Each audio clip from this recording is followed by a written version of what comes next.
इस वीडियो में स्टूडेंट्स हम सबऑर्डिनेटिंग कंजंक्शन को डिस्कस करेंगे। सबऑर्डिनेटिंग कंजंक्शंस क्या होते हैं? The conjunction that join a close to another on which it depends for its full meaning is called subordinate conjunction। subordinate का meaning क्या होता है? सब का मीनिंग क्या होता है? निचले दर्जे का, या फिर हम कह सकते हैं जो किसी और पर डिपेंडेंट हो। ठीक है, तो सब का मीनिंग क्या हो गया? Below in position.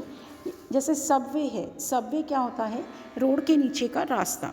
तो सबऑर्डिनेट मतलब क्या हो गया? डिपेंडेंट। तो सबऑर्डिनेट कंजंक्शन क्या है? एक डिपेंडेंट पार्ट को इंडिपेंडेंट पार्ट के साथ ज्वाइन करती है, that is called subordinating conjunction.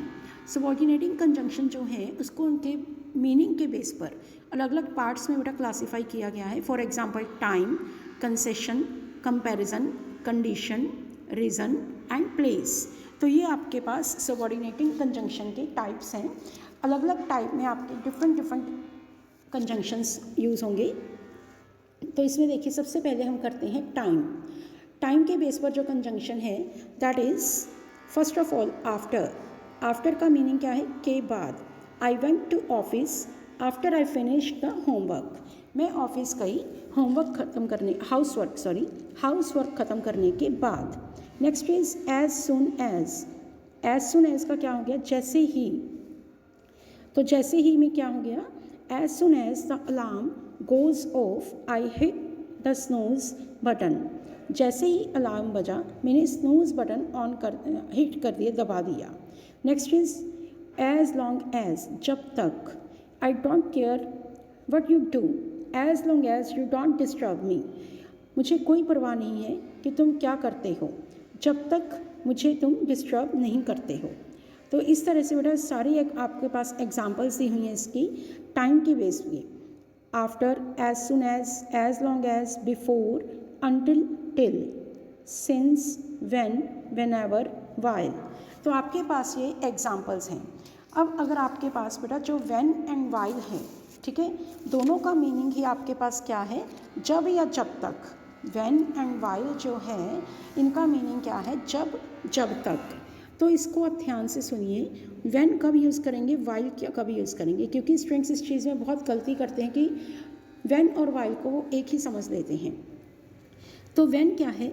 जब एक काम ख़त्म होने के बाद दूसरा काम हो तब हम व्हेन यूज़ करते हैं। जब एक के साथ साथ दूसरा काम चले तब हम व्हाइल यूज़ करते हैं। फॉर एग्जाम्पल देखिए व्हेन की, she was in a bad car accident. She was in a bad car accident when she was young. उसका एक बहुत बुरा एक्सीडेंट हुआ जब वो यंग था। ठीक है, तो आपके पास ये क्या है कि एक के बाद दूसरा काम बताया गया है आपको।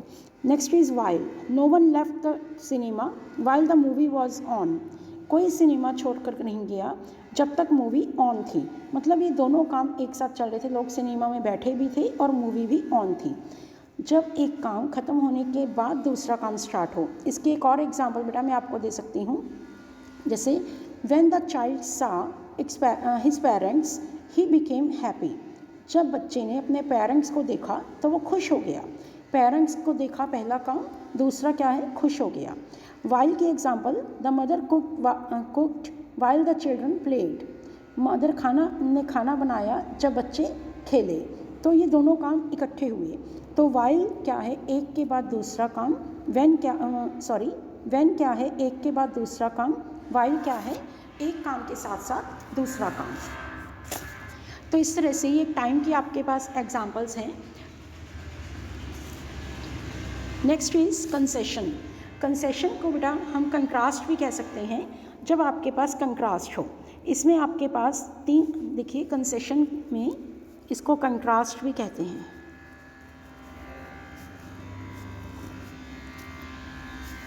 तो इसमें तीन कंजंक्शंस यूज़ होती हैं, ऑल्दो, दो, इवन दो। तीनों का मीनिंग ही क्या है? हालांकि।